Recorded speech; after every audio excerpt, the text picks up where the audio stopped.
Hey folks! You should have previously learned how to create a product category, and now we will review how to create products in Costbucket. We start by clicking on the inventory icon on the dashboard, then click on the Create New Item button. Now let us review the requirements for creating a product.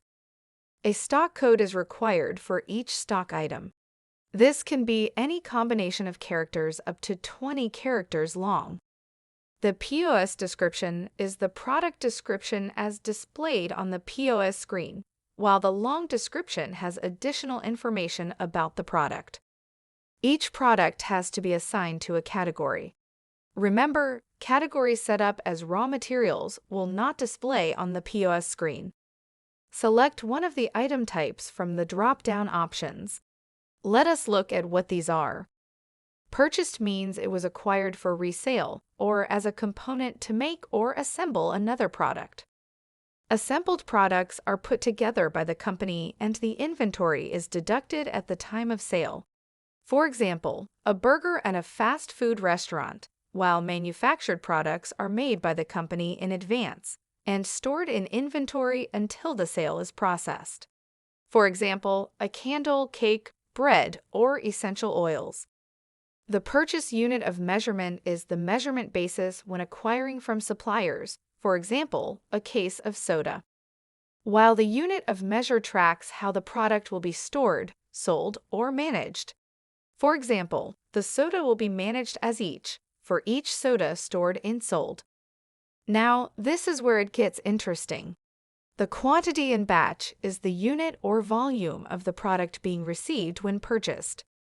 A case of soda purchased for resale per soda is managed as each with a quantity in the batch of 24 sodas per case.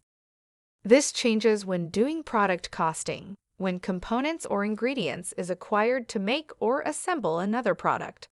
For example, a restaurant purchased a 64-ounce bottle of soy sauce. The unit of measurement would be ounce, and the quantity in batch is 64. This then brings us to the costing of products. When filling in the total purchase cost of the product, Costbucket will automatically calculate the cost per the unit of measurement. Other non-mandatory input fields available are the barcode field, which you can fill in or generate a barcode. You can also input sales filters, which function as tags on the POS screen to aid in searching for products. Next, we will look at how to import products from Costbucket product database into your company account. We start by clicking on the Create Item from Master Data button. Then search for a product. In this example, we will use chicken. Once the list is populated, identify the best fit, then click on the ADD button. You will then see a pre-fill pop-up, which will require modification specially for your business. Then click on the Submit button once completed. Thank you for taking the time to complete this training on creating products. This is very dynamic and requires proper planning. Next, we will look at the option Make or Assemble module. Optional because not all companies are making or assembling their items.